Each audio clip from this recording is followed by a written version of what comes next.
Hindustan Times کے مطابق 2016 سے 2020 کے درمیان بھارت میں تقریباً 3400 کے قریب وائلنس کے جو کیسز تھے وہ ریکارڈ کیے گئے۔ 2019 میں جس طرح بھارت نے ایک فالس فلیگ کیا، اسی طرح اب موجودہ حالات میں جب انڈیا الیکشن کے دوراہے پہ کھڑا ہے، اس طرح کا کوئی قدم اٹھانا بھارت کے لیے مشکل نہیں ہے۔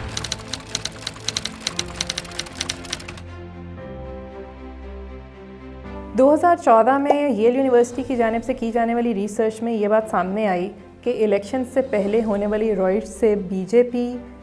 کے ووٹ شیئر میں 0.8% کا اضافہ ہوا۔ اگر اس بات کو پوائنٹ آف ریفرنس کے طور پہ کنسیڈر کیا جائے تو 2014 سے 2020 کے درمیان جو بھارت میں رائٹس ہیں اور کمیونل وائلنس ہے، اس کی شرح میں ایک واضح اضافہ ہوا۔ اس کے ساتھ ساتھ اگر ہم دیکھیں، وہ چاہے مسلمان ہوں، عیسائی ہوں، سکھ ہوں، کشمیر ہو، دلی ہو، ہریانہ ہو یا منی پور، Indian minorities have been through rough Times. Hindustan Times کے مطابق 2016 سے 2020 کے درمیان بھارت میں تقریباً 3400 کے قریب کمیونل وائلنس کے جو کیسز تھے وہ ریکارڈ کیے گئے۔ اب یہاں پہ ایک چیز بہت انٹرسٹنگ ہے کہ communal violence basically Indian politicians کو ایک بیس پرووائڈ کرتا ہے، جس کی بیسس کے اوپر they are able to instigate a certain narrative that contributes to the entire Pakistan sentiment which is basically very significant when it comes to Indian general election.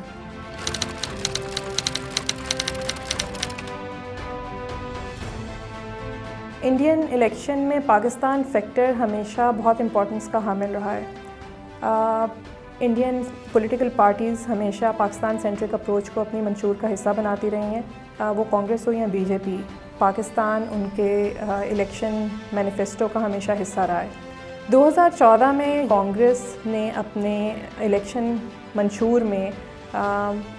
Pakistan کو 26/11 کے واقعات کا ذمہ دار ٹھہراتے ہوئے اسلام آباد سے ان کے ذمہ داران کے خلاف کارروائی کا مطالبہ کیا تھا، جبکہ بی جے پی نے اپنے الیکشن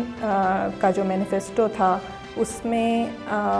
آزاد کشمیر سے جانے والے مہاجرین کے مطالبات کو پورا کرنے کا وعدہ کیا تھا۔ نہ صرف یہ بلکہ اس کے ساتھ ساتھ ہم ایک چیز دیکھتے ہیں جو کہ خاصی امپورٹنٹ ہے، وہ یہ کہ پچھلے کچھ سالوں کے درمیان جب سے بی جے پی کی گورنمنٹ، مودی کی گورنمنٹ آئی، تب سے گو ٹو پاکستان ایک بہت پرومیننٹ لائن آف اٹیک کے طور پہ سامنے آیا، اور یہاں تک کہ بی جے پی کے یوتھ ونگ نے even farmer minister Shashi Tharoor کو بھی ان کے خلاف بھی اسی لائن آف اٹیک کو استعمال کیا جب انہوں نے مودی صاحب کو تنقید کا نشانہ بنایا۔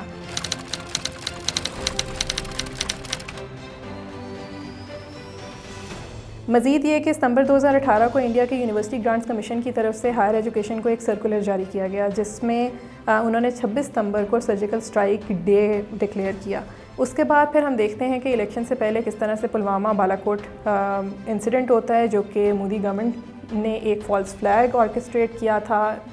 یہ فالس فلیگ تھا، اس بات کا اعتراف بھارت کے کچھ پولیٹیشینز بھی کرتے ہیں۔ جس دن یہ ہوا تو یہ نیشنل کاربیٹ پارک میں شوٹنگ کرا رہا تھا اپنے، تو یہ اویلیبل میں نے 3-4 بار کوشش کی، ملا ہی نہیں مجھ کو۔ 5 یا 6 بجے اس کا فون آیا، ہاں ستپال بھائی کیا ہوا؟ میں کہا ہمارے اتنے لوگ مر گئے ہیں اور ہماری غلطی سے مرے ہیں۔ تو بولا نہیں چپ رہنا، ابھی کچھ نہیں بولنا اس پہ۔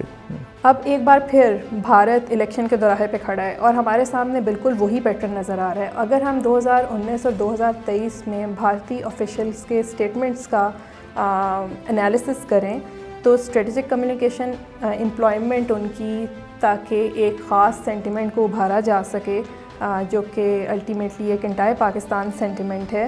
وہ بالکل ایویڈنٹ ہے۔ اور اس کے ساتھ ساتھ 2023 میں اور ایون 2022 میں ہم ایک اسٹریک دیکھتے ہیں کشمیر میں بھارتی افواج کے اوپر اٹیک کی۔ اگر یہاں پہ میں کچھ ڈیٹس کو سائٹ کرنا چاہوں تو 2023 میں جو پہلا اٹیک ہوا وہ 25 جنوری کو ہوا، جو انڈیا کے ریپبلک ڈے سے ایک دن پہلے تھا۔ اس کے بعد پھر G20 سمٹ کے دوران ایک واقعہ رونما ہوا، پھر 21 مئی کو ہوا، پھر 14 ستمبر کو ہوا، پھر 28 اکتوبر کو ہوا، پھر 22 دسمبر کو ہوا۔ تو یہ ہمارے سامنے ایک پوری ٹریجیکٹری ہمیں نظر آتی ہے کہ ایک طرف لینگویج کی امپلائمنٹ ہے اور دوسری طرف ایک آن گراؤنڈ اور ٹیکٹیکل اپروچ اپنائی جا رہی ہے تاکہ اس چیز کو اسٹرینتھن کیا جا سکے اور ایک خاص سینٹیمنٹ کو ابھارنے کے لیے اور ایک خاص سینٹیمنٹ کو جنم دینے کے لیے وہ پوری فضا جو ہے وہ بنائی جا سکے. اور یہاں پہ ایک چیز اور بہت امپورٹنٹ ہے کہ 2023 میں ہوم منسٹر انڈیا کے امیت شاہ صاحب انہوں نے جو ہے ایک ہائی لیول میٹنگ کی اور اس میں انہوں نے آزاد کشمیر کو ریکلیم کرنے کی بات بھی کی. جب یہاں پہ اس طرح کی ایک میٹنگ کی بات آتی ہے تو ریسنٹلی ابھی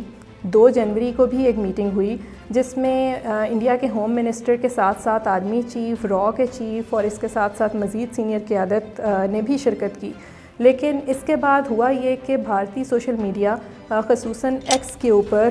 اس میٹنگ کا خوب پرچار کیا گیا اور مقبوضہ جموں کشمیر میں کی کشیدگی کے حوالے سے کسی ممکنہ سرجیکل اسٹرائک کی طرف ایک اشارہ بھی کیا گیا. موجودہ حالات کو سامنے رکھتے ہوئے اس بات کو جاننا اور سمجھنا انتہائی ضروری ہے کہ 2019 میں جس طرح بھارت نے ایک فالس فلیگ کیا اسی طرح اب موجودہ حالات میں جب انڈیا الیکشن کے دوراہے پہ کھڑا ہے اس طرح کا کوئی قدم اٹھانا بھارت کے لیے مشکل نہیں ہے. وہ بھی ایک ایسے وقت میں جس ٹائم پہ نہ صرف وہ انٹرنلی کافی چیلنجز کا سامنا کر رہا ہے بلکہ ایکسٹرنلی بھی اگر ہم دیکھیں، انٹرنیشنلی بھی ہم دیکھیں تو اس ٹائم کے اوپر Bharat transnational state sponsored terrorism اور اسپیوناج آپریشن کی وجہ سے کافی زد میں آیا ہوا ہے. اور بہرحال ایک جو انڈیا میں اسپائریشن آئی وڈ سے موجود ہے اسرائیلی ماڈل کو فالو کرتے ہوئے کہ وہ پاکستان کے ساتھ ایک نیو نارمل اسٹیبلش کرنا چاہتے ہیں. تو اس چیز کو سامنے رکھتے ہوئے اور اپنی ایک فیس سیونگ کے لیے وہ ایک ایسا قدم ضرور اٹھائیں گے. لیکن یہاں پہ یہ ضروری ہے کہ اس چیز کو ریئلائز کیا جائے کہ ایسے کسی بھی اقدام کے نتائج جو ہیں وہ دور رس ہوں گے جو خطے کو ایک نہ ختم ہونے والی جنگ میں جھونک سکتے ہیں which I think is quite a big cost to pay for an election.